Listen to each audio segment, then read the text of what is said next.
at that point. So we can start with opening comments. Winter parking ban is in effect until March 20th from 12 a.m. to 6 a.m. No vehicles on the street during this time, regardless of the snow parking ban. Contact the Nahant Police Department if you need a winter parking sticker. Josh, just a quick add to that. Yeah, So we have a parking ban in effect starting at 7 a.m. tomorrow until 7 p.m. Due to the snowstorm that we're expecting. Also, the school, the Council on Aging, and the library will be closed tomorrow. okay. When's the snow supposed to start? In the late morning, it's kind of they pushed it off to like 8-ish, Yeah, and it's looking like 2 to 4 inches. But with some, it could turn into some like an icy mix. yeah, So it seems to be growing as we get closer to the storm event, yeah. the estimated totals. All right. It's still winter here, Josh, on the East Coast. Yeah, well, I'll be back soon. Um, Town election nomination papers are available in the town clerk's office. They're due back at the town clerk to the town clerk by March 7th, 2025. For a full list of open seats, visit the town elections page at nahant.org. I think there's a list of open seats in one of these packages that I don't have open if we want to read that. Anyone have that handy? Hold on, I've got it. Okay, Change that to I had it. all right. Oh, here we go. Okay. Let's see. Offices for election 2025. Board of Selectmen, 1 seat. 3-year term. Moderator, 1 seat, 1-year term. Town clerk, 1 seat, 1-year term. Constable, 1 seat, 1-year term. Board of Assessor, 1 seat for a term of 3 years, 1 seat for an unexpired term of 2 years. Public Library Trustee, 1 seat for a term of 3 years. School Committee, 1 seat for a term of 3 years, 1 seat for an unexpired term of 1 year. Planning Board, 1 seat for a term of 5 years and 1 seat for an unexpired term of 2 years. Housing Authority, 1 seat for a term of 5 years. That's it. Thanks, Rob. Annual town election is on Saturday, April 26th, 2025. The polls open at 7 a.m. and are open until 8 p.m. at the Nahant Town Hall. Annual dog licenses are back to the town clerk by April 1st, 2025. A $20 late fee will be added for any licenses received after April 15th, 2025. So you got a 2-week window. Charles Kelly scholarship application is now available. Applications are due back by April 18th, 2025. The scholarship is an annual scholarship of $1,000 awarded to a Nahant resident who has been accepted to a 2 or 4 year accredited college. The scholarship is in memory of Charles Kelly, who served for 33 years as a Nahant Selectman. Visit the scholarships page at nahant.org for instructions on how to submit an application. So I'd like to make sure we encourage all the high school seniors that are going on to college and their parents to encourage them also to apply for this $1,000 scholarship. We usually get a few, but we seem to only be getting a few. So it's a great opportunity for those that are moving on to college. So and the theme is writing an essay on what public service means to you. So good, nice opportunity for soon to be high school graduates. All right, next up. Anyone have any other additional opening comments? No, I have none. Nothing here, Josh. Okay. Board of Health. We're gonna have a discussion on the avian flu outbreak and rodenticides. We have some public health people joining us here tonight, I think. Are they on Zoom? Let me see. I guess that would be me and Steve in there. Hi, how are you? Hi, welcome, Laura and Thank, Stephen. Thanks for yeah, joining us. thanks for having us. So we were asked the other day by Kristen Taylor, to talk a little bit about the avian influenza. So for the folks on the call who don't know us, I don't think I've had the luxury of meeting any of you. But my name is Laura Nash, and I'm one of the regional epidemiologists. And I work for the North Shore Public Health Collaborative. And if you haven't heard of that, we're an agency that works with 8 different municipalities in the North Shore, Nahant included. And I can let Stephen introduce himself too. Hi, I'm Stephen Kahn. I am the other regional epidemiologist with the North Shore Public Health Collaborative. And yes, as Laura mentioned, we are responsible for 8 different communities: Nahant, Swampscott, Lynn, Beverly, Danvers, Peabody, Marblehead, and I'm missing one. Nahant? And Nahant, and you guys. So yeah, we're really excited to work with you guys, and thank you for having us. Yeah, So, so if we just wanted to dive just kind of like into the situation, we just have a few slides. I don't know, is screen sharing enabled? Oh, 1 second. Oh, thank you. Yeah, so we just have a few slides. We won't take up too much time. So we just kind of want to talk about the situation at hand, what's happened, where we're at, where this might go. So we just have a few slides on that. Try it now. All right, I got it. Thank you. And let me know if for some reason you all aren't seeing my screen. we can see see it it. now, or I see it now. Awesome. So like I said, we're just going to talk a little bit about the situation, what's been going on, what we've been hearing in the news. Those are the lovely 8 communities we work with in the top right-hand corner, if Stephen missed one of them. But kind of what we're going to be talking about is what is it, what the trends have looked like, what it's looking like here locally, and what that means for us, not only on the public health level, but also on the municipality and the state level as well. And so I'm pretty much going to be talking about these terms a little interchangeably.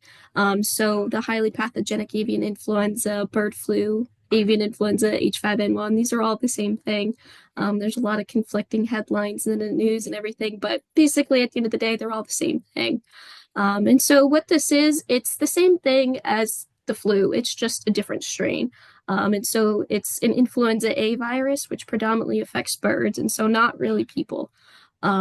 So again, one subtype of the bird flu is caused by the avian influenza A H5 virus, and so that's where the H5N1 comes from. It's just a specific subtype. And so really this is the one that's spreading worldwide. It's spilled over here into the United States. And so now what we're seeing is a spillover into mammals as well, which includes poultry and cows as well. And now what we're starting to hear where the cause of concern is coming in is that there's sporadic human infections. But I did just want to preface that this is rare, and the risk to the general public is very low at this moment. But that doesn't mean that this virus won't evolve, it won't change, it won't turn into something that's contagious for humans. There's always that possibility when you have spillover events like this. So that's what we're going to be talking about in this conversation. And so to kind of bring it back, why this all started, the highly pathogenic avian influenza is something that's been going on for years and years now. It just gained a lot of traction because back in March, the USDA actually announced that they found it in cows at a farm located in Texas. And so, like I mentioned, the influenza A virus normally affects birds, wild birds. And so that's when we started seeing the spillover into different mammals like cows. And so that brings us to where we are today. And so as of today, we have 67 confirmed human cases, over 14,000 people being monitored for exposure after close contact with infected animals, over 956 dairy herds being affected. And that number is very large, and you can see that effect directly on the egg supply right now, if you can even get eggs. Over 150 million poultry that have been affected since this outbreak started back in March.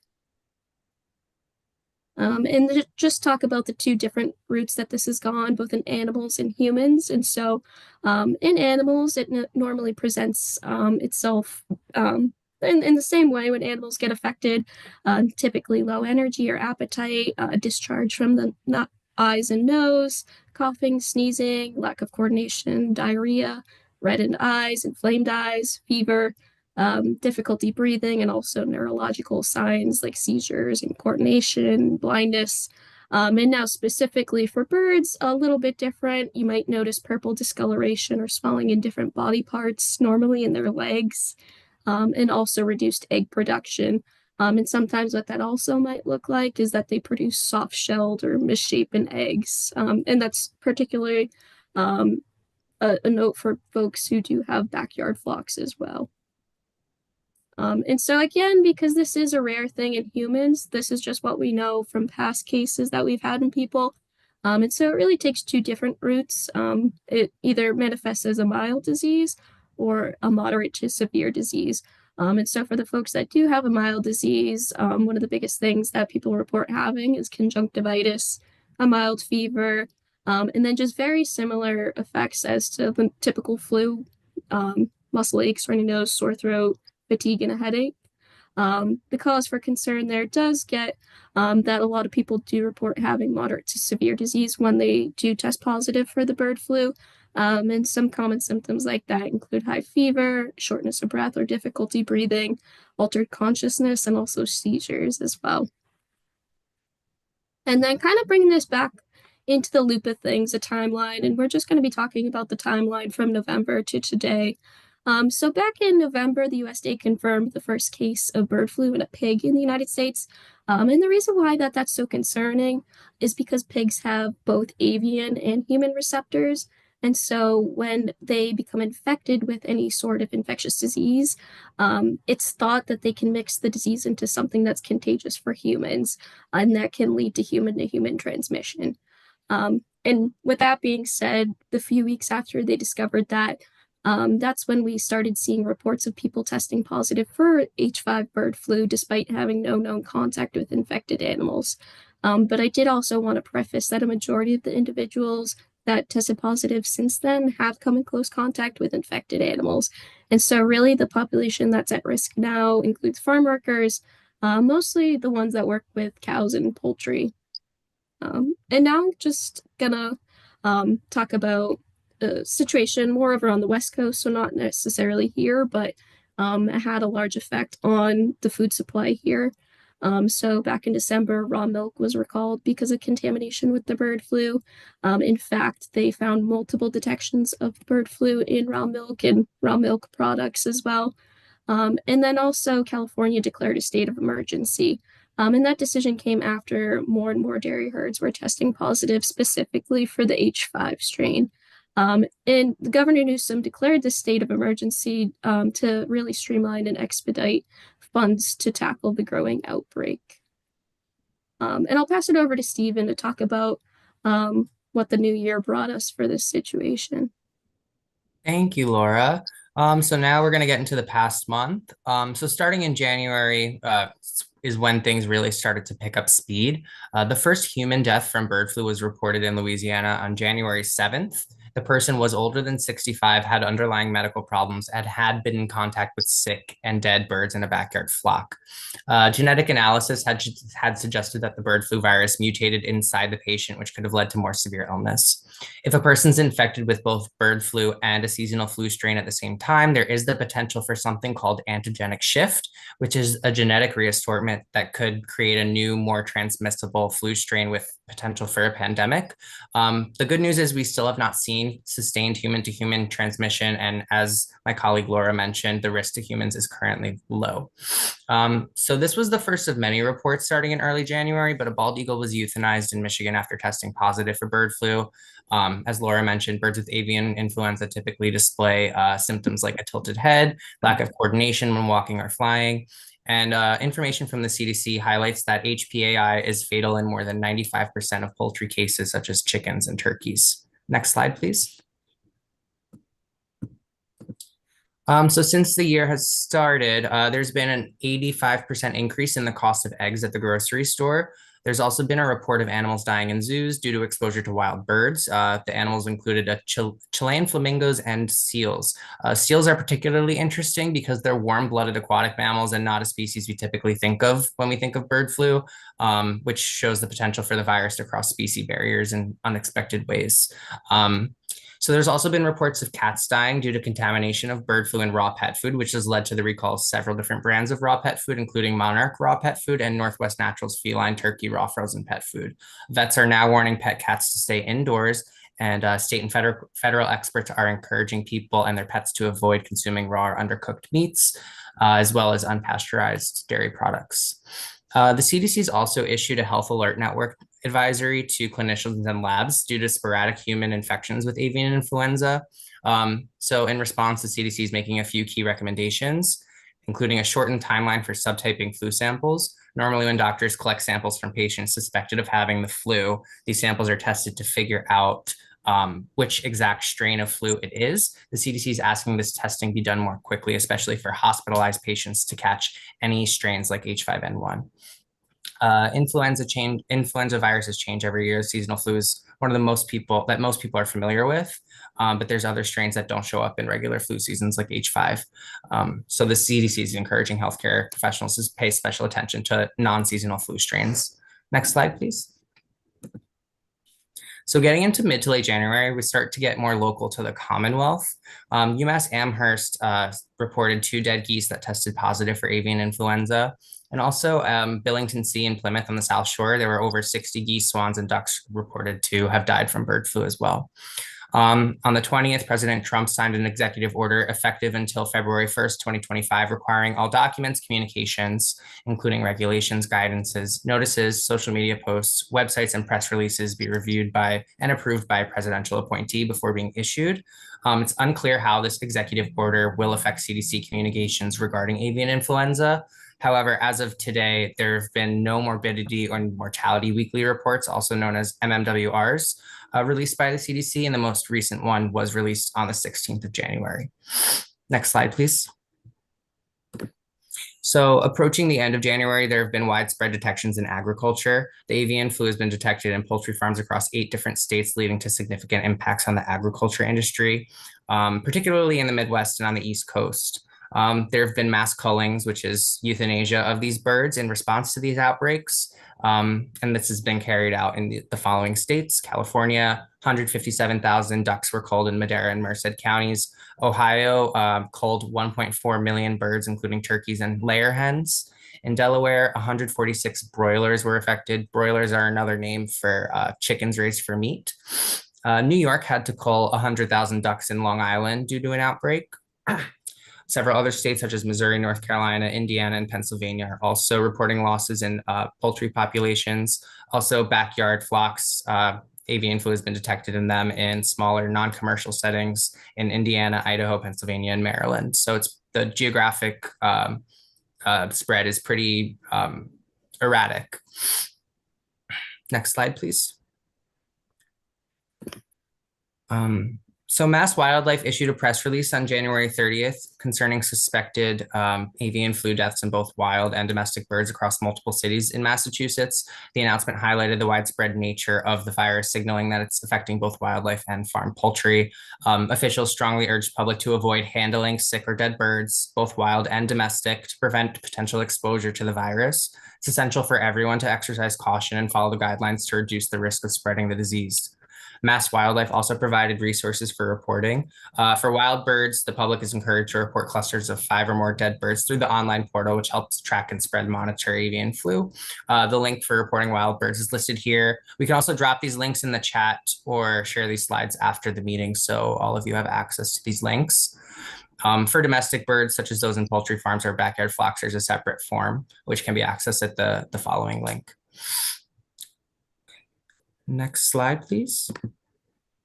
So looking at the map of commercial flock outbreaks by state, we can see that the most outbreaks have been concentrated in Ohio, which is understandable given the state's large number of poultry farms and processing plants. Over the past month, Ohio has experienced 39 commercial commercial flock outbreaks, and the second largest is Missouri with 13 commercial flock outbreaks. Other states have seen sporadic outbreaks in commercial flocks, but there's no clear geographical pattern yet. In total, 85 commercial flock outbreaks and 48 backyard flock outbreaks of HPAI in the past month. Next slide. All right, so this is kind of what we like to dub Laura and Steven in the wild, Epi in the works. And so this just goes to show what's kind of going on in our community. So the top left there, that just goes to show how expensive eggs are becoming in the grocery store, if you can even find them. For Stop and Shop specifically, a dozen eggs is going for $7 as of today. The bottom left is the most recent report of dead birds. There's over a dozen wild birds and fowl found in a pond in Plymouth, and so testing was undergone to test them for avian influenza. And that just goes to show you how much PPE these people are wearing because of just how deadly this disease can be with that spillover into humans. They're wearing the gloves, they're wearing the respirators, goggles, full-blown suits. And so if anyone goes to collect a dead bird in their backyard, it is the winter time. Birds do tend to die in the winter time. And that's just because of food shortages. Some of them may get sick for other reasons and they experience hypothermia. So having a dead bird in your backyard doesn't necessarily mean that it has avian influenza. But just because this is something that's widespread in Massachusetts, we would do recommend that if you go about disposing of a carcass in your own backyard on private property, this would be best practice is to really wear a pair of gloves, wear a respirator, goggles, and just make sure that you're disposing of the carcass and really anything that comes into contact with it. Because we also like to protect our scavenger species as well, because they do tend to feed on carcasses of other animals, and so we want to make sure that other animals aren't getting sick as well. And then just to touch on the picture on the far right of the screen there, that's at the Stone Zoo in Stoneham. And so that was taken in early January. They have this event that goes on at night called the Stone Zoo Lights, which is a really great event because the Stone Zoo, their whole mission is for conservation and protecting these species who've come into them, rehabilitate them. And so something that's interesting is that they normally have all sorts of animals outside when these lights are going on. But this year they didn't have as many animals outside, and they also drained a lot of the ponds that some of the birds are in. And so this is just a picture of that sign because they're trying to prevent fly-ins. And so that's what it exactly sounds like. So it prevents wild birds from flying into the enclosures and really coming into close contact with these animals that they're trying to rehabilitate and potentially, keep the species going, but they're trying to really just protect all the animals in the zoo. And so these are just some examples of what's going on here locally. And just wrapping up here, I'm going to go over the implications for local public health. With the rise in avian influenza cases, residents may notice an increase in dead birds around parks, ponds, and urban areas. It's important for the public to report any groups of 5 or more deceased wild birds. This helps officials track and monitor the spread of the virus. People can report these sightings through the designated online portals that we shared earlier. Pet safety concerns. So cats are particularly vulnerable to bird flu, and there have been reports of deaths due to exposure. Pet owners should take extra precautions, such as keeping cats indoors and avoiding raw meat-based diets, as these pose a higher risk for transmission. Ensuring pets are kept safe can help prevent spread to humans. So the avian flu outbreak and subsequent mass culling of infected birds have affected the poultry industry. As a result, egg and poultry prices will continue to rise as cases continue to be detected. This is a direct consequence of farm outbreaks and the significant number of birds that have been culled as well. Those who spend time outdoors, such as hunters, bird watchers, and outdoor enthusiasts, should avoid handling wildlife, including dead birds. The virus can be transmitted through direct contact, so it's important to be aware of potential exposure risks, especially when engaging in these activities and activities where birds may be infected. While human infections with avian influenza are rare, they still can occur through direct contact with infected animals. To minimize risks, the public should follow CDC guidelines, which include avoiding raw or undercooked meat and unpasteurized dairy products. By taking these precautions, likelihood of human infection does remain low. Next slide. And that's it for our presentation on avian influenza. Does anyone have any questions? How does something like this run its course? Like, how does it end?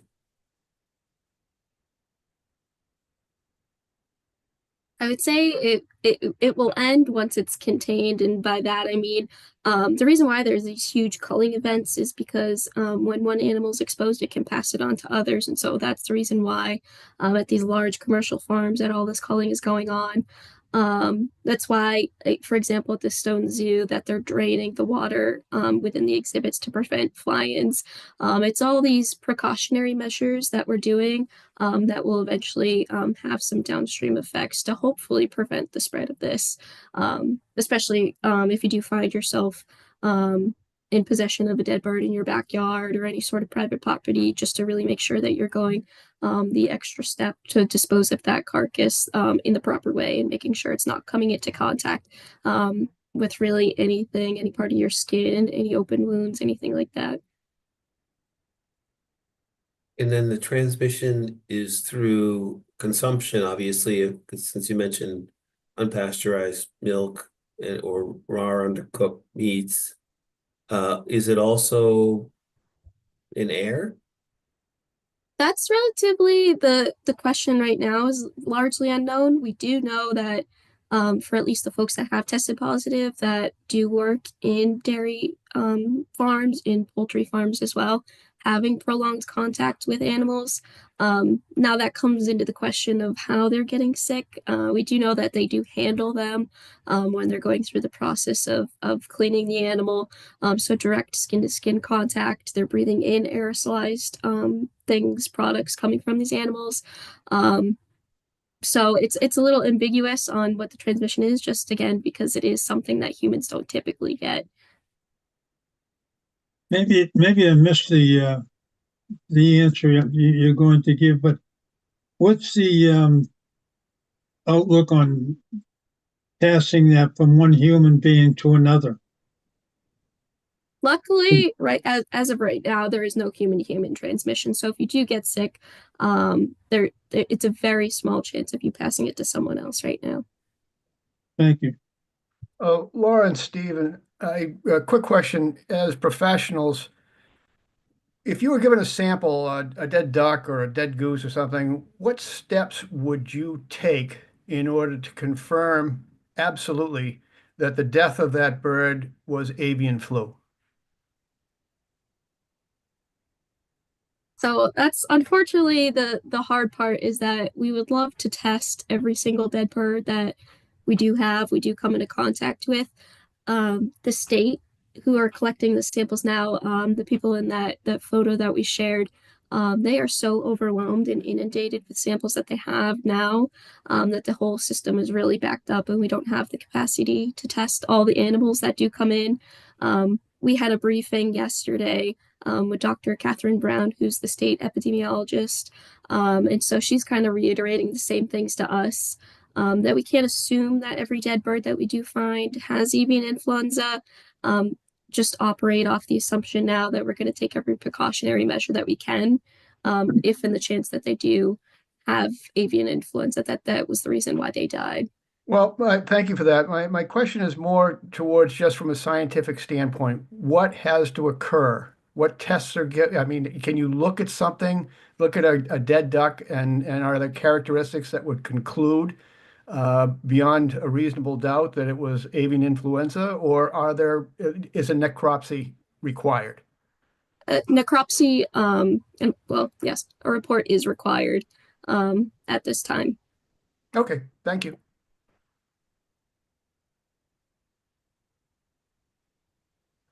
Any other questions? Like I said, we're happy to share our slides as well.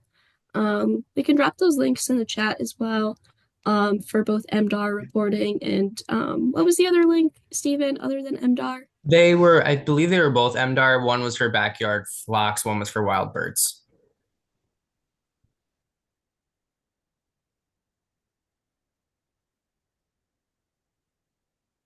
All right.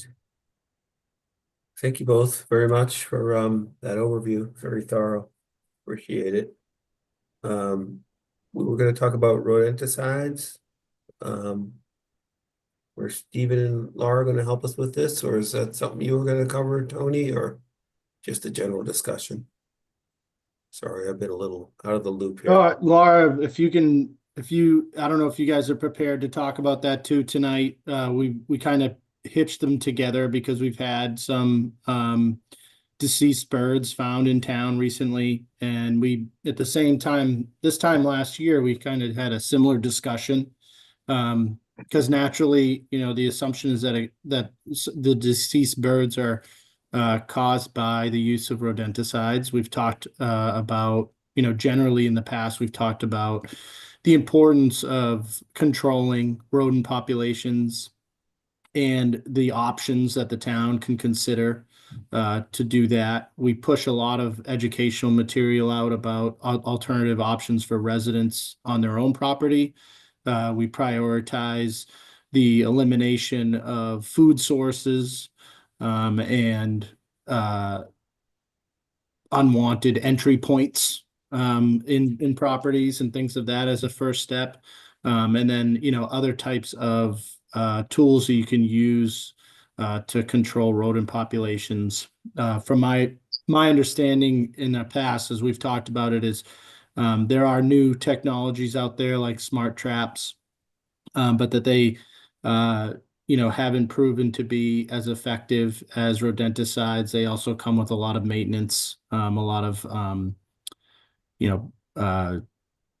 attention, so to speak. And so I didn't know if you had, the ability to expand on that at all. So unfortunately, that's not really my area of expertise. So I don't really have too much information. I will say I am working with the city of Beverly right now, in their program. So I could really only speak to kind of what they're doing.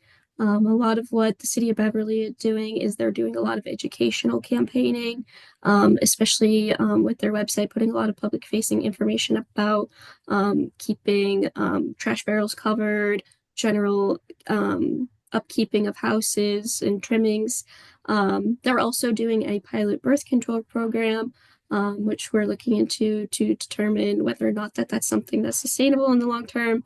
But really, I don't think I can speak too much to that, just because I feel like I'm not too knowledgeable on that. Stephen, you have anything to add about that? I was going to also say only anecdotally what we've seen from Beverly and their reporting, but otherwise, no, I don't really have any other anything else to add. Although I will say the other day there was a dead hawk in Salem, and it was, I mean, we don't know whether it was flu or it was rodenticide. I believe the individual did call MDAR, but I haven't heard any update on what happened with that. All right. Well, John, our health agent here in town, will be back next week, Josh. So we can push that part of the conversation off to the next meeting if you like. Yeah, that makes sense, I think. Just a quick question, if I could. The one question that seems to be asked the most is there not a substitute for rodenticide? And if there is, how quickly can we change over? Yeah, I think it's best to wait till John's on next week to get into it. He's got the most information about it. We talked about it last year. There are alternatives out there, but none have really proven themselves to be as effective, or tend to be cost prohibitive. So that's when you're dealing with the importance of the health effects of controlling rodent populations. Obviously, there's some unintended risks that come with rodenticides. but we have to choose something that we can employ that's going to be effective and within our means in order to make sure that we're handling the rodent issue. But John has a ton of information on that, Gene, and we'll put it on the agenda for the next meeting. He can talk about that. Great. That said, Tony, we also have a bill in the House and another in the Senate in Massachusetts for the potential, with the potential to prohibit the use of rodenticides throughout the state. And that's a big part of the conversation. Thank you for bringing that up, Rob. Obviously birds don't just stay in Nahant. Birds, travel hundreds of miles. And so, even eliminating rodenticides, if that was possible just in Nahant, it doesn't solve, it's a regional issue. So that's a good point to bring up there, Rob. I think we should talk more about that, when Exactly. John's on, yeah. Yep. Thank you. Tony, do you know if we currently have any rodenticides on town-owned properties? I don't know. I mean, we have used them in the past. I don't know. You may see, like we had boxes around the DPW, but they didn't have any rodenticides in them. So usually the boxes will stay out, but we don't actually have rodenticides added until we're dealing with an issue. So there may be some boxes out there. I don't know if they're active or not.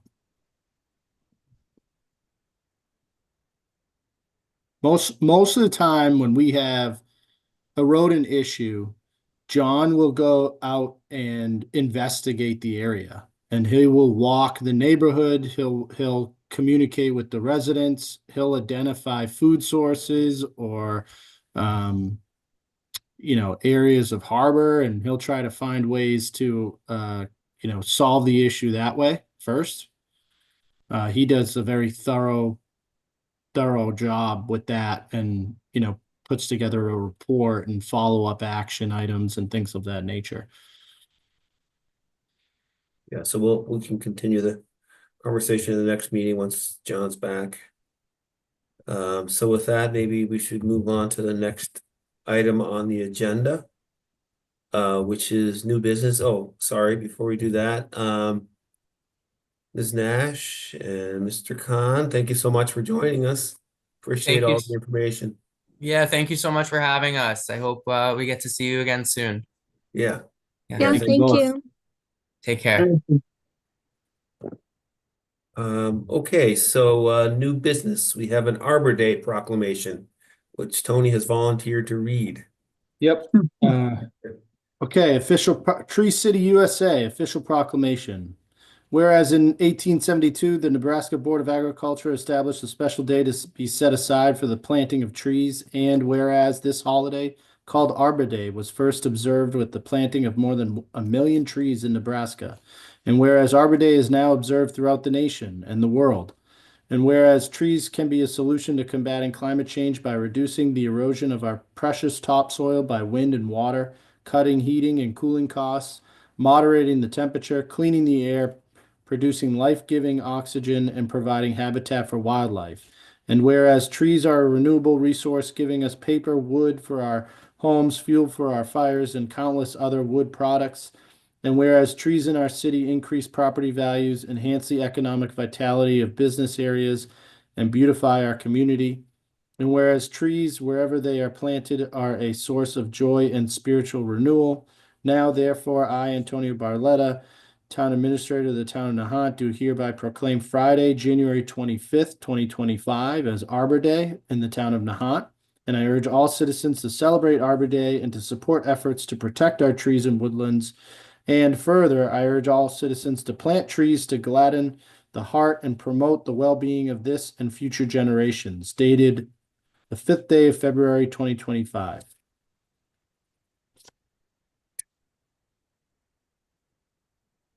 Good stuff. Thanks for reading, Tony. Welcome. Any comments on Arbor Day or Tony's proclamation before we move on? Great day. Yeah, coming right up. Okay, so we have some event requests to approve. Do we have a motion there? Mr. Chairman, I move the Board of Selectmen vote to approve the following event requests. The Nahant PTO Easter egg hunt on Saturday, April 5th, 2025, beginning at 3 p.m. at Flash Road Park.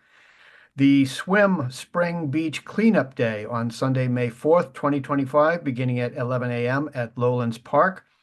And the Demarcus YMCA Stride Along the Tide 5K Road Race on Saturday, May 10th, 2025, beginning at 8 a.m. And the Apollo Club of Boston concert on Sunday, June 8th, 2025 at 3 p.m. at the Nahant Town Hall. Seconded. As a discussion, we've got volunteers for the swim beach cleanup will gather at the Lowlands parking lot and then disperse to Doggy Beach and Short Beach to begin the cleanup. Bags will be provided, and we urge volunteers to bring gloves. The Demarcus Family YMCA is an annual race in town. The race will begin and end at Lowlands Park on Nahant Road. The route map and information on how to register for the race can be found on the community calendar under the event listing. The Apollo Club of Boston concert will be held in the main hall at the town hall. The concert is hosted by Friends of the Nahant Library. It is open to the public and admission is free. Is there something we could do to honor Polly Bradley with the beach cleanup? Maybe call it the Polly Bradley Beach Cleanup Day. Interesting idea. We should reach out to Swim and see if they Yeah, want to do that. I can do that. I'll send an if email. you to would, yeah, see. that'd be great, Josh. Yeah, I'll do that. It's a good idea. I like that. Thanks, Gene. You're welcome. Okay, any further discussion on these events? I guess I'll say that we'll try to remind people some of these. I congratulate these organizations for thinking well in advance. The concert, the Apollo Club concert isn't until June, so we'll try to remind people that these are coming up as the dates get closer. But for now, any further discussion before we vote? Okay, hearing and seeing none, roll call vote. Gene Canty, aye. Rob Thibault, aye. Josh Antrim, aye. We have a vote to approve. Josh, how's your timing look like? I got about 2 more minutes. Dan, do we need Josh on the ADU vote? Should we skip No, it? only with a majority, we're fine. Okay. Well, let's if you all don't mind, let's open that topic. Is that okay with you all? Works for me. Yeah, Sure. okay. So let's move on to that. So this is agenda item number 5, ongoing business ADU bylaw discussion. So the planning board met earlier today, right? And we just received their final version of their proposed ADU specific zoning. And Tony, can you walk us through the process from here? I think we send it back to that. We vote to send it back to them. Is that essentially what happens? But do not Right. have the ability to change it at this point? Right. So for zoning articles submitted to us to the planning board, we just have a check the box type process where we send it back to the planning board. We don't edit it. Certainly we have, you could, if there are significant changes that you wanted to look at, you could reach out to the planning board and ask them to rescind this, make the changes and send a new one to us. But the clock is ticking because the timing of when they want to do their hearings, they're going to need to start posting those in the next the week after next, I think, because of their 2-week notice requirement on posting. So technically though, Dan, you can correct me if I'm wrong, but technically when they submit an article to us, we send it back to them without we can't change it really. It is what it is. So the only way to really, Dan, you're muted. I think the only way. Yeah, that's correct. That's correct. It's their document. And I haven't gone through the latest versions. It just came in and I gotta say, the planning board did a great job here. They put together an excellent document. I know they worked hard on it for the last month or so. Dan, you've been working with them along the way. So Yep. kudos to the planning board for the work that they put into this to get us to where we are. It looks pretty solid. There were just a couple questions I had looking at this, related to parking, and an important one for me. Again, these are things that could be amended on the floor at town meeting as well, so it's not necessarily has to get done now.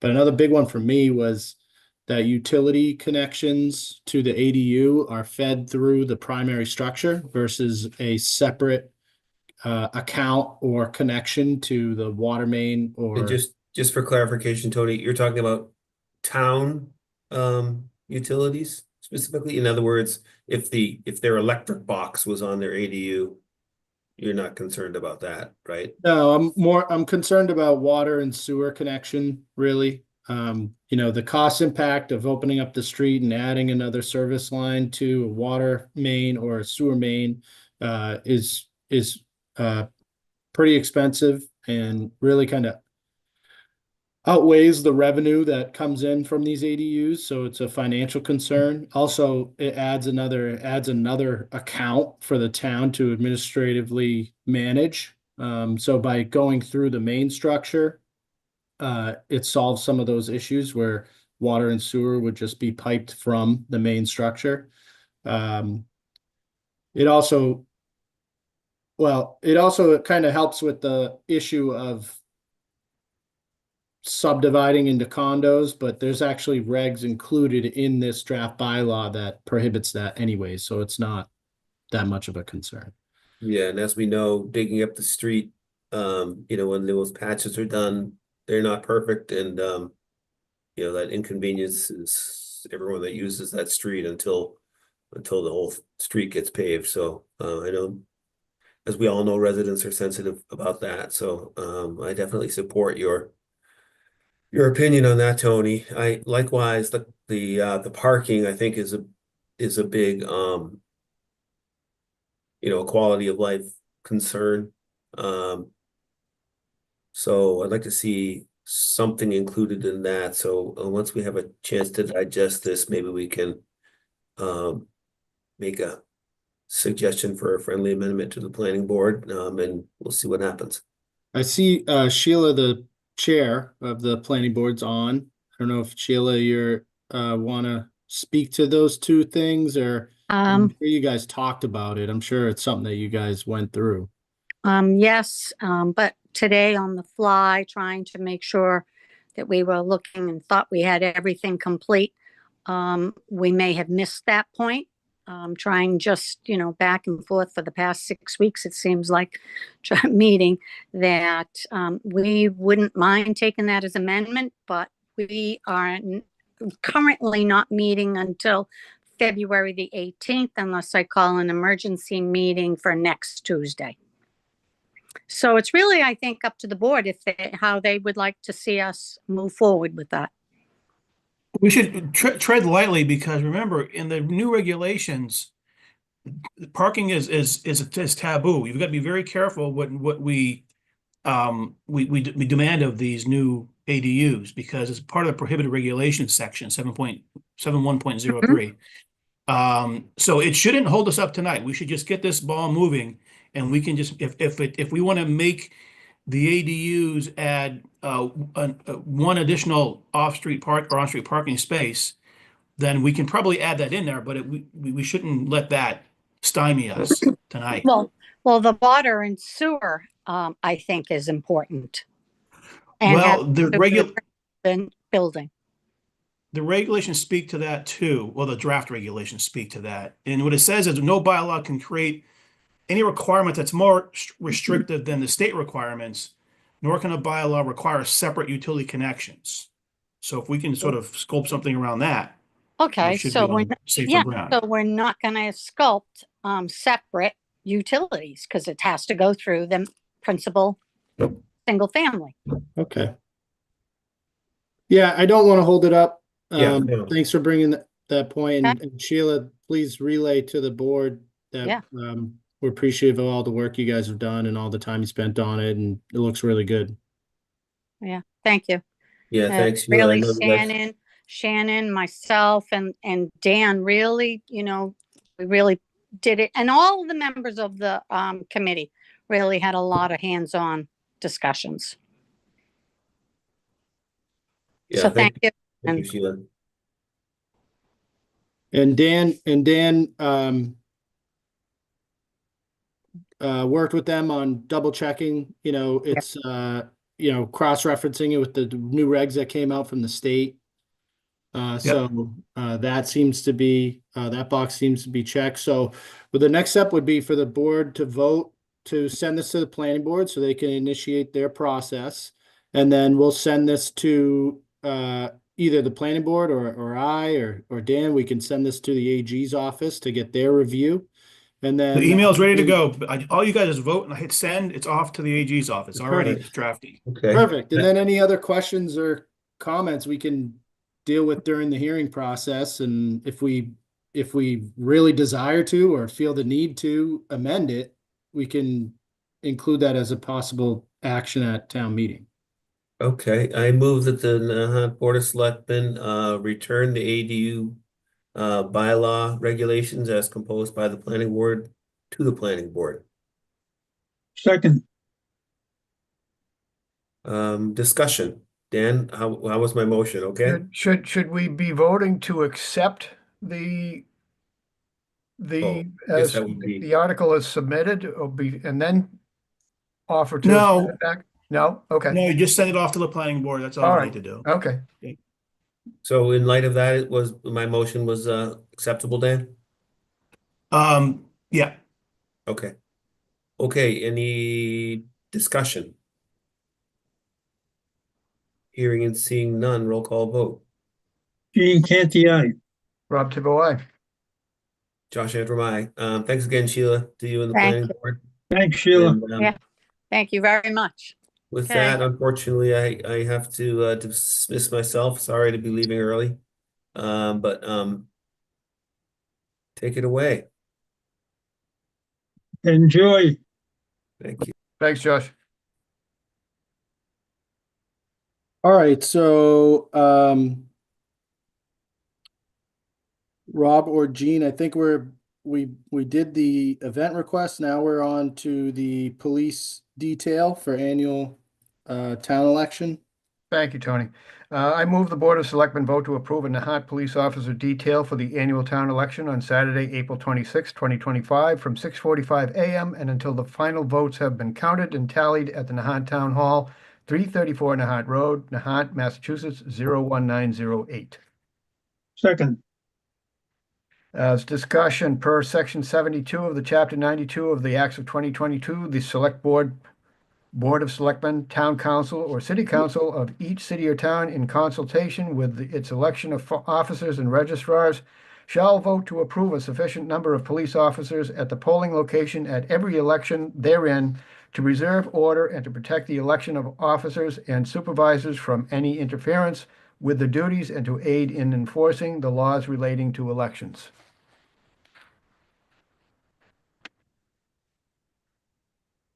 Roll call vote. Gene Canty, aye. Rob Tibble, aye. Motion carries.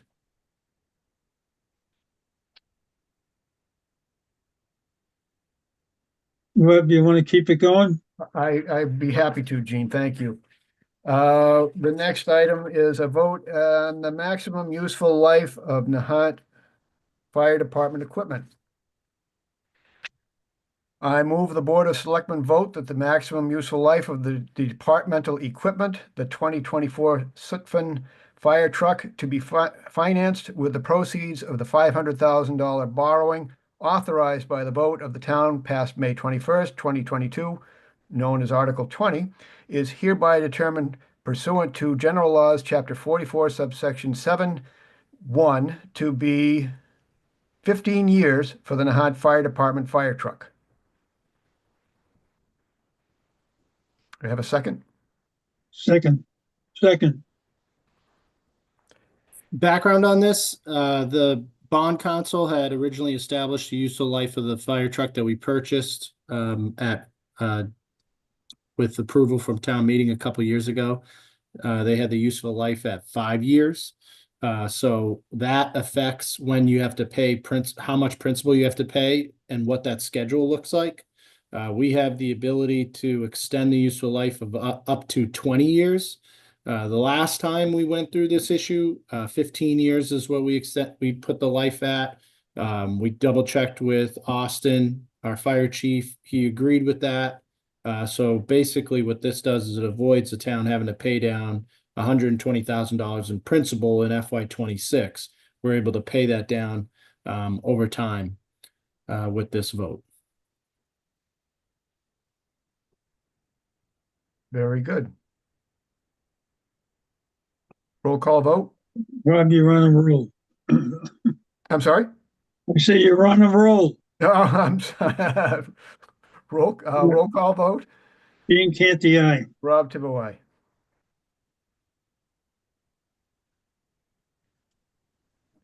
Let's see, item 5, ongoing business was the bylaw discussion. We've finished that. Item 6, Coast Guard housing update. Tony.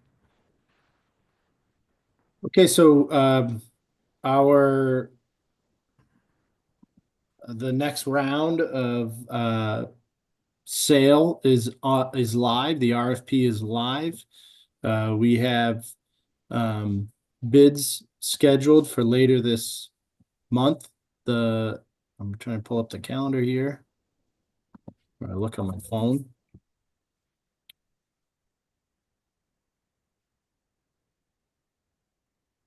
We have a bid on February 18th, Tuesday. We have a bid on Thursday, February 20th, Tuesday, February 25th, Thursday, February 27th, Tuesday, March 4th, and Thursday, March 6th for the remaining available lots. So far, so good. We have about 10 or so downloaded RFP packages. I spoke with Lisa, our listing agent, this morning. She thinks we have some quality prospective bidders ready to participate in the process. So so far so good. I talked with Zach as well about we're trying to get the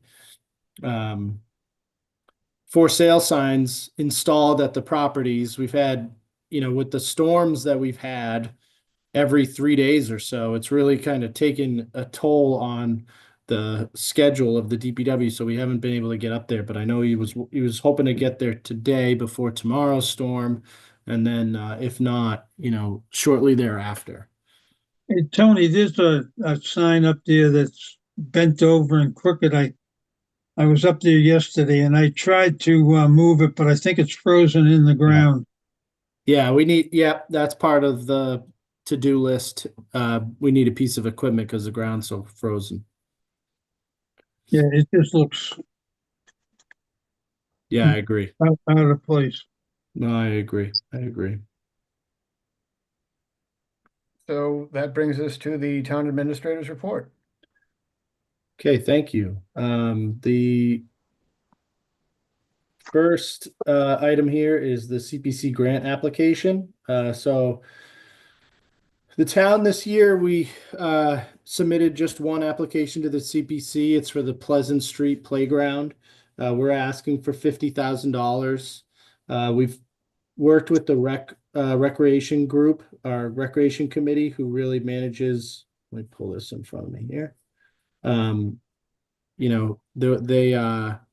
know best about what the uses are and the needs are of that playground. It's the next playground in our playground capital plan to take a look at. The equipment there that's existing is in good shape, except for some benches and picnic tables. But as far as the swings, the climbing structures, the individual spring equipment that is there, it's all in really good shape. But what we've looked at is trying to install new equipment that really promotes development of the youth from ages 3 to 10. Things like uh, things like music type play equipment, um, things that are climbing structures, things that give them the opportunity to engage with the equipment, that are positive development opportunities. We are looking at let's see, a couple different playhouses, some outdoor music components, ones that look like flowers, butterflies, xylophones, things of that nature. I can show you a couple pictures of those things. We'll be going to the CPC meeting on Monday to talk through. So here you'll see a couple different playhouse structures. That one looks like a schoolhouse, a countryside cottage, a chapel.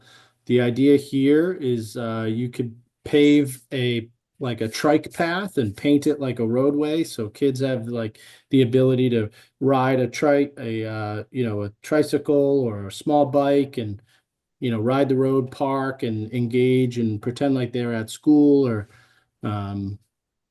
things like that. And then I'll just show you as well some of the musical instruments that we're looking at too.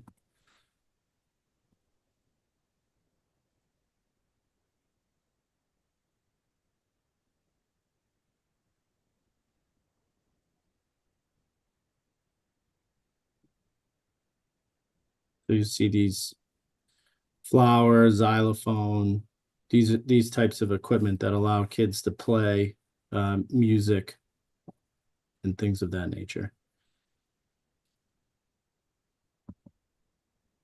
So that's our only application this year. The type of equipment that we end up going with is going to be largely dependent on what we get funded for.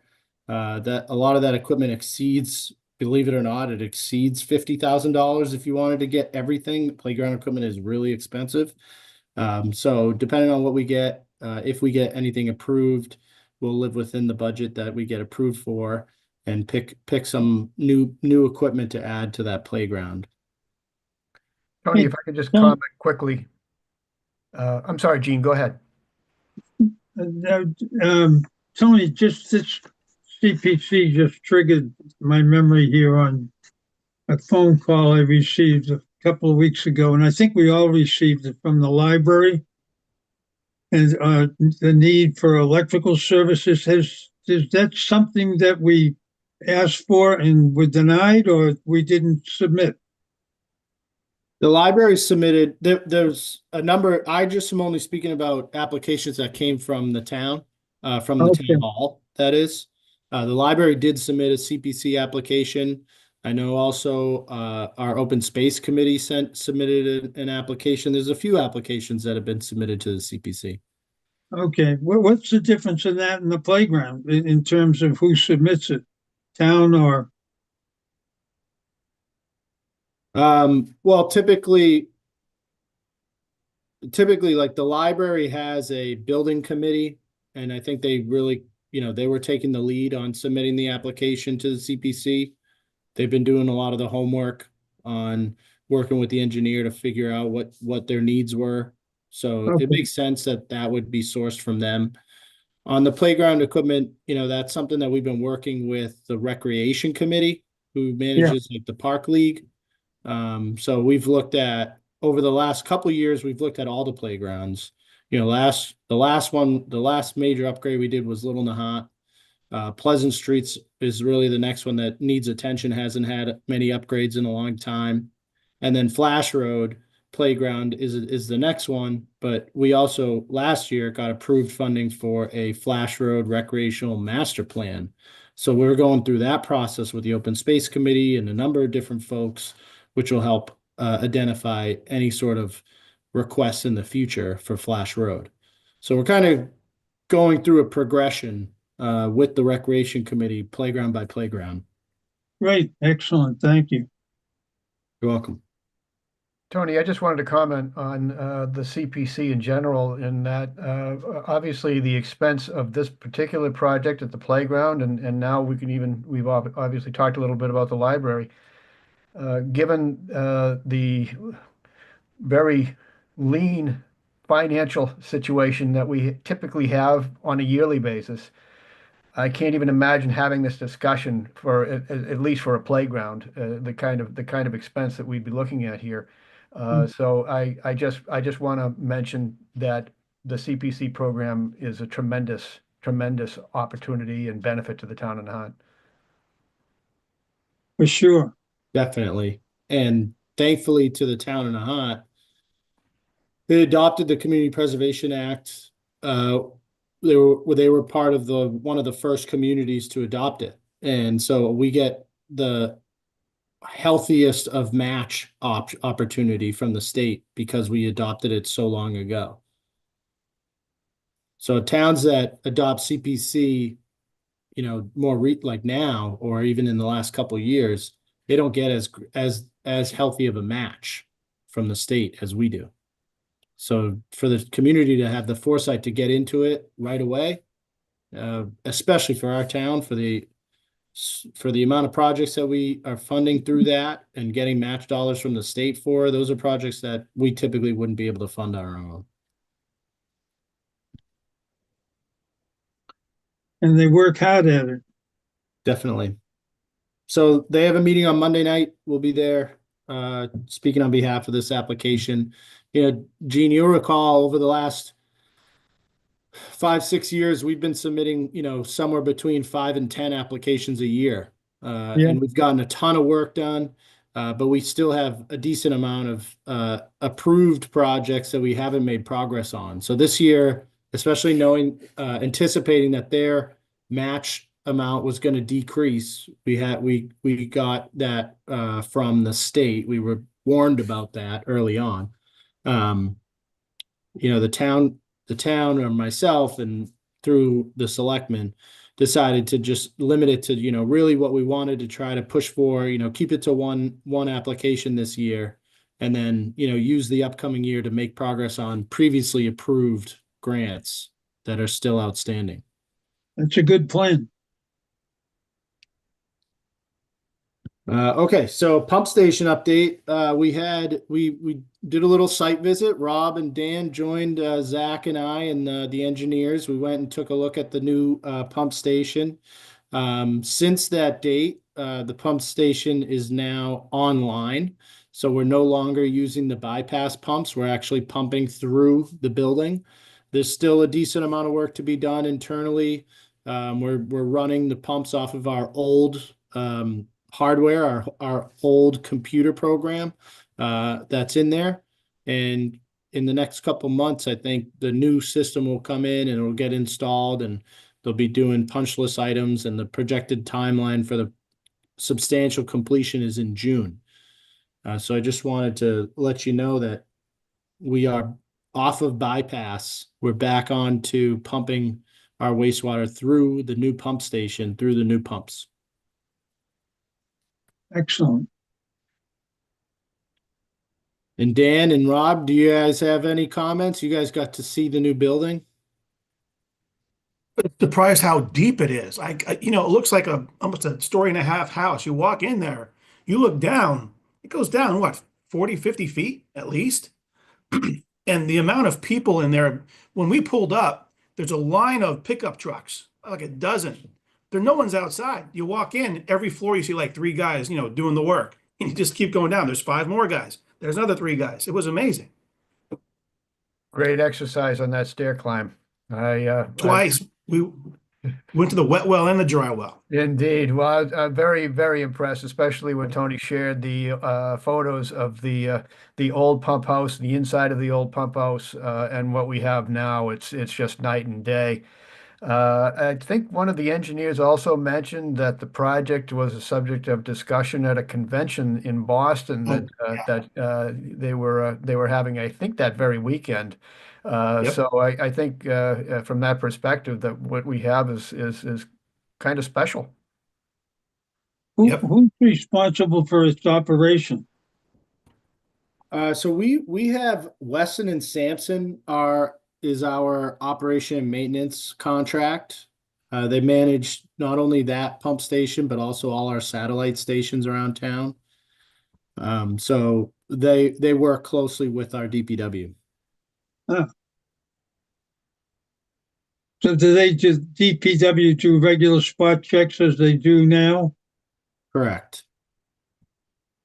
Correct. And then Wesson and Sampson are on call.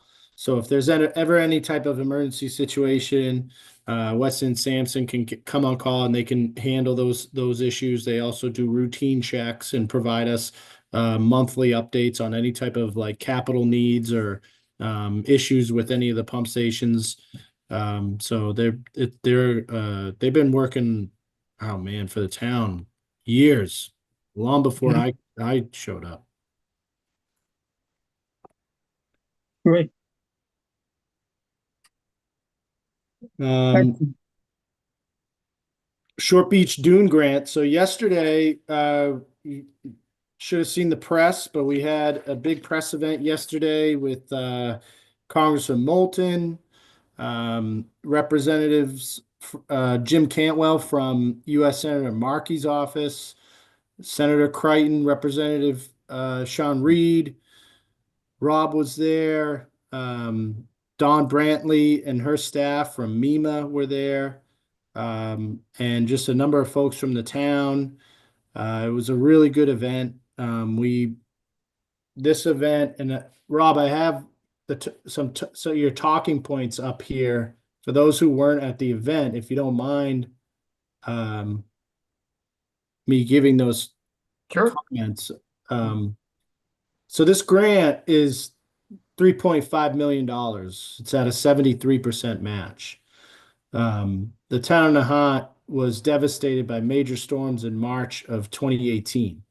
Overall, 23 storm damages were linked to the March 2018 storm, which resulted in a total cost estimate of $3.745 million in repair work.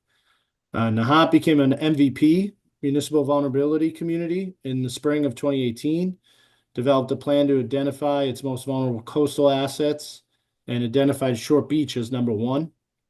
In 2021, the town updated its 2014 hazard mitigation plan with the help of MAPC under the direction of MEMA and DCR. The hazard mitigation plan was funded by FEMA pre-disaster mitigation grant program. And all this work helped prepare us for the grant application that ultimately approved this funding. Nahant, the smallest community in the Commonwealth at 1 square mile, almost completely funded by local real estate taxes with very limited staff and resources, would not be able to invest in coastal resiliency without these grant opportunities. And this grant will be used to protect our only roadway connecting Big Nahant to Little Nahant and ultimately the causeway connecting us to the mainland. Without any local grocery store, gas station, or hospitals, being stranded by coastal flooding has major impacts on our community.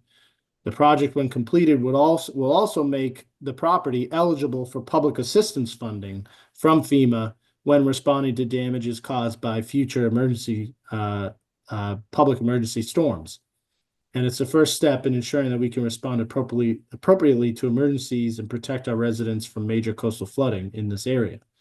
I didn't get the chance to highlight a few names because we were in such a tight window with the press event. So if you don't mind, I'd like to mention some of those folks. And I apologize if I miss anyone, but as I mentioned, this really goes back to 2018 with the MVP committee. Members of that committee included Abby Swaim, Christine Licio, Brendan Baranek Olmsted, Katie Letterhouse, Gino Spelta, Marcia Duvall. The hazard mitigation plan, which was updated in 2021, included Dennis Ball, Austin Antrim, Tim Furlong, Zach Taylor, Kristen Kent, Cal Hastings, and Mary Lowe. And additionally, Board of Selectmen members that have been, helping along the way here include Enzo Baril, T. Taylor, Richie Lombard, Josh Antrim, Mark Cullinan, Gene Canty, Rob Thibault. And I obviously got to mention our guys at Emergency Management, Carl Macario, Mike Halley. So there's been, and there's that MVP plan that we put together on a Saturday back in early, late 2018. We had a community workshop that had people from Council on Aging, from the planning board, from the school, from like every, members of so many different committees, residents. There had to be 50, 60 people there that worked on that plan. So every single person that had something to do with MVP, that had something to do with hazard mitigation, that had something to do with,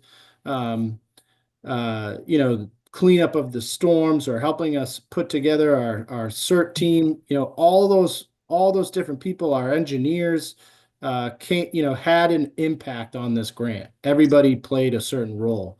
So I just really want to make sure that, we give them credit and that we thank them for all their help and that, it 6 years in the making and a ton of time and effort and volunteering hours paid off. So thank you to all of those that have been involved. I apologize if I missed anyone. And congratulations.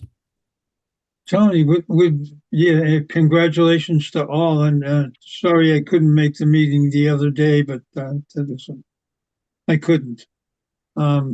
Quick question on that. Would we have something ready, some sort of a plan to show the town's residents at the town meeting? Yeah, so I have I had some pictures. I had some pictures up at the event itself. I'm trying to open them right now that I can show. And I think if they're not on the website, I'll make sure they're on the website.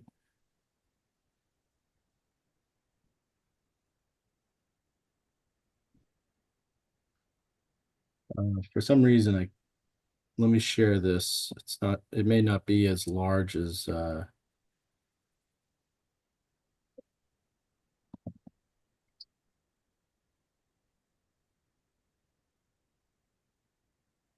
how's that look?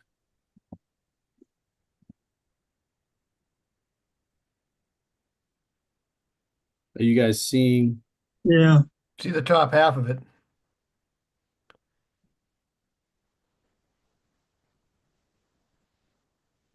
You want to scroll it down? We can see the images better. Yeah, I'm trying. Okay. what did you have in 2018 was to display? Would that be something you could bring up to date for the meeting? Yes. Well,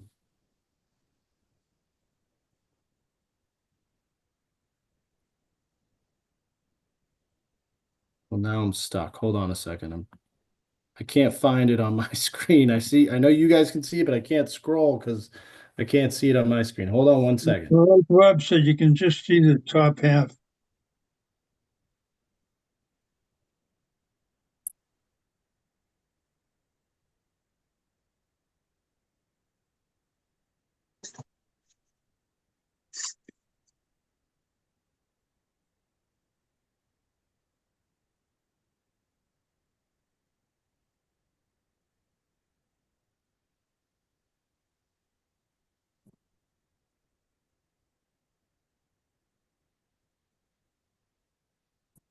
All right, guys.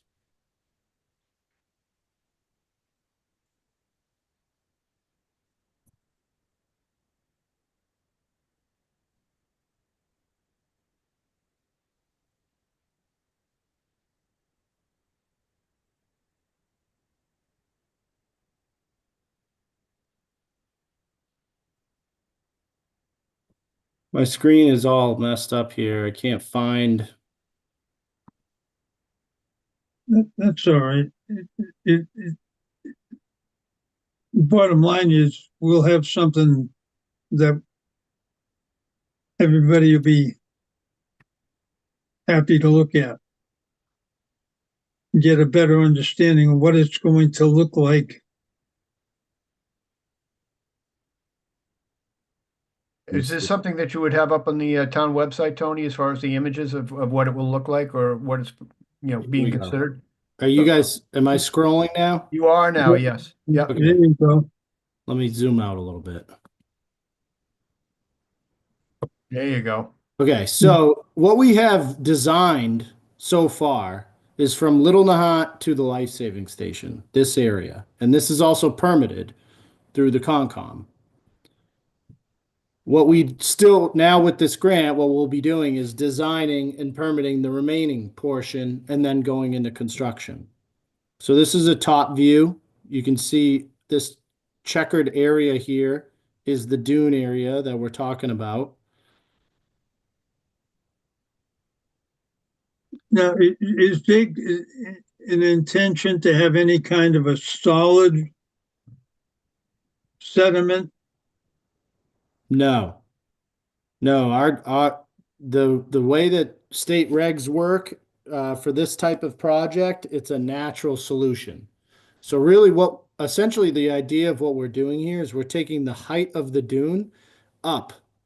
In some places it's going from 14 feet to 18 feet.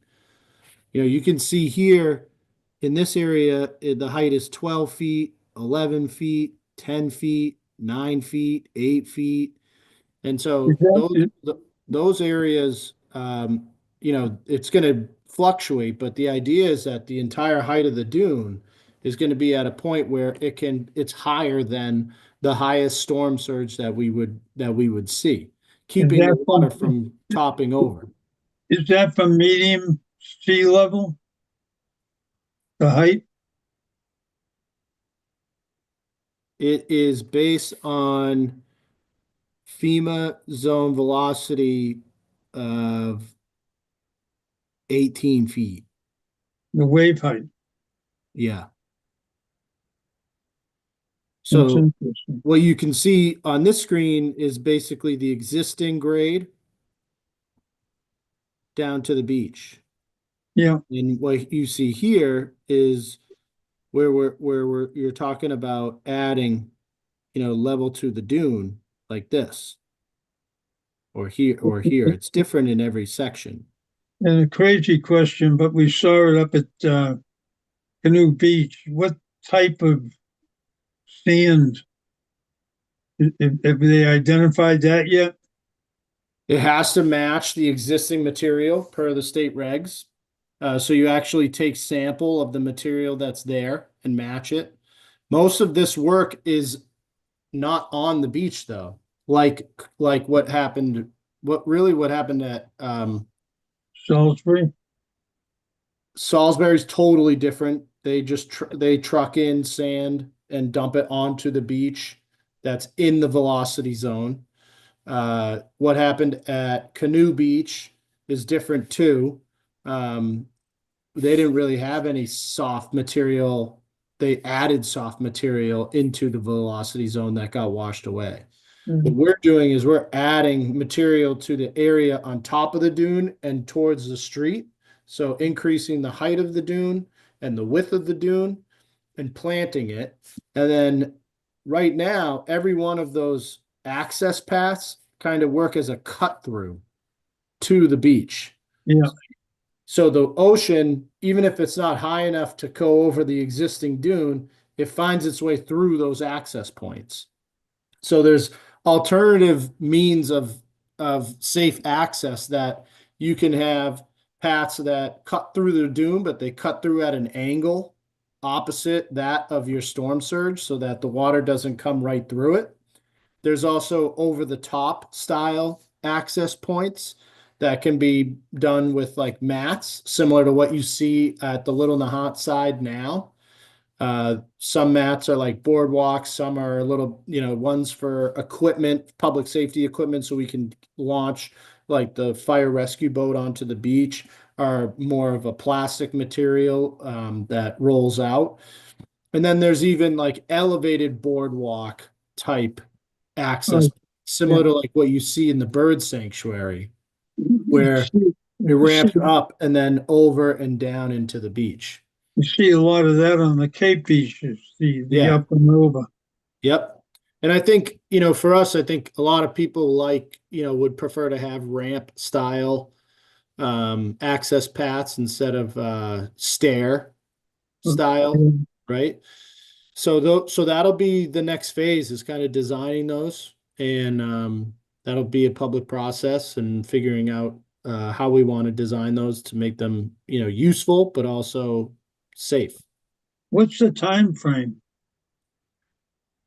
As far as construction goes, you really probably wouldn't see construction until late 26 or 27. Just because the design and permitting process of these types of things takes so long to get through MIPA and Chapter 91 and those sorts of things. Great, excellent. Tony, you spent a few minutes citing many of the people who were involved in this project, which is certainly noteworthy. I just want to comment. I was obviously honored to be with everyone in that room yesterday, talking about the success of this project. But one thought that struck me while I was there is how you pretty much knew everybody in the room by first name, and a lot of these people are up at the State House. It looked like to some degree, even a reunion for so many of the people that you used to work with. I can't help but believe that some of these connections that you made while you were in Boston helped grease the wheels to keep this moving. So I just want to say thank you to you for making this project move forward the way that it has. Congratulations. I think it's a great success, and you were integral to the whole project. Absolutely. I appreciate it, but like I always say, one person can't accomplish these types of things. And if this project, and I appreciate that, and there's definitely a lot of, it's nice to have familiarity with those who are in charge in these different roles and at these different levels of government. It helps push things along, but without the support of the team behind you and the staff and the volunteers, I mean, no one person can get these things done. But I appreciate that. Thank you. You're welcome. And my thanks to everyone else that worked on the project also. That obviously goes without saying. I also, not on my list here, but I also just wanted to mention we had a meeting today with Waste Management. We've had some issues recently with collection services, curbside collection services over the last few months. The last month it's gotten a lot better, and mostly because we've been communicating with Waste Management a lot over the last few months about these issues. So today we had a meeting with them in person, talked a lot about those issues, talked about ways to improve the collection service that they offer the town, talked about ways to improve communication efforts with the residents when they do have an issue with missed trash. So we're testing a couple different communication options tomorrow and Friday. And then should things go well, we'll update our website and make sure that the public is educated on, best way to resolve any sort of missed pickup issue that they might encounter. But I encouraged by the fixes that Waste Management and the attention that they've put on the issues that we've unfortunately experienced recently. That they've already put some fixes in place, communication with their drivers, created what we call a hot list. So we have some unique areas in town of narrow dead end streets and where smaller trucks have to go to pick up trash, making sure that those are on the hot list so that the drivers are aware, that they need to check those boxes every single time, that there's some unique situation with those streets. Communication with the police department, if there's ever any sort of traffic issue preventing them from accessing the end of a street. And our police department's been very, very good at jumping on board with that and being helpful to waste management to make sure that the roads are clear so that they can get their trucks down streets to do collection.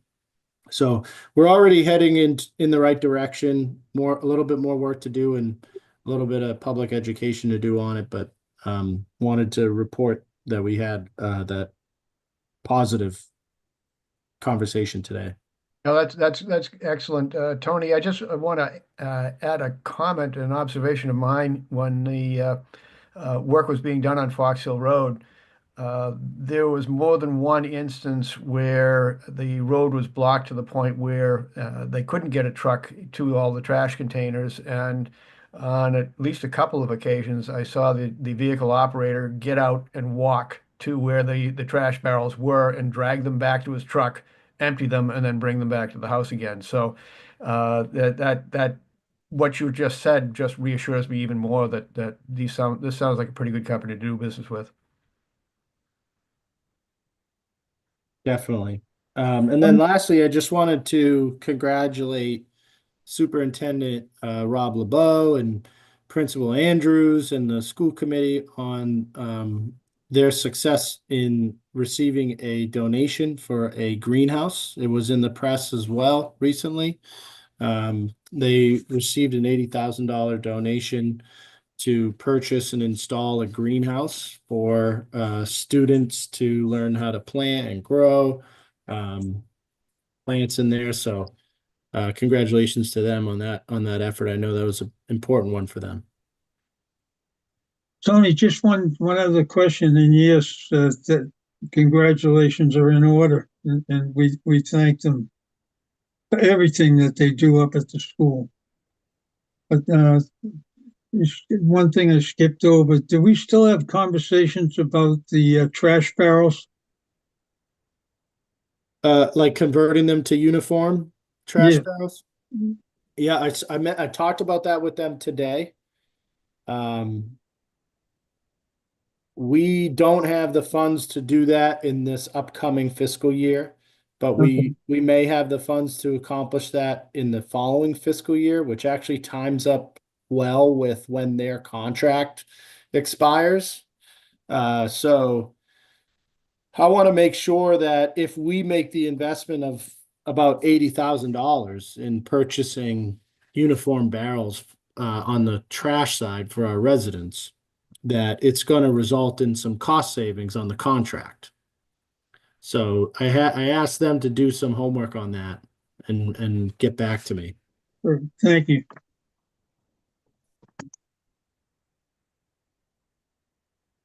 Okay.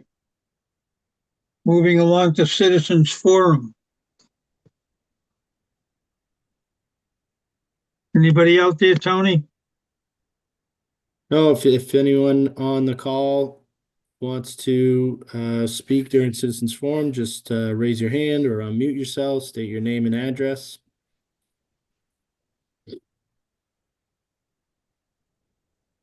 I don't see any takers. Okay. Rob, you want to make a motion? We are not going to need executive session tonight. Is that correct, Tony? Well, we were gonna go into it, but without Josh, I think we can hold off until the next meeting. In that case, I move to adjourn. Seconded. Thank you, gentlemen. Roll call vote. Gene Canty, aye. Rob Tibbo, aye. Thank you. Thank you. Good night.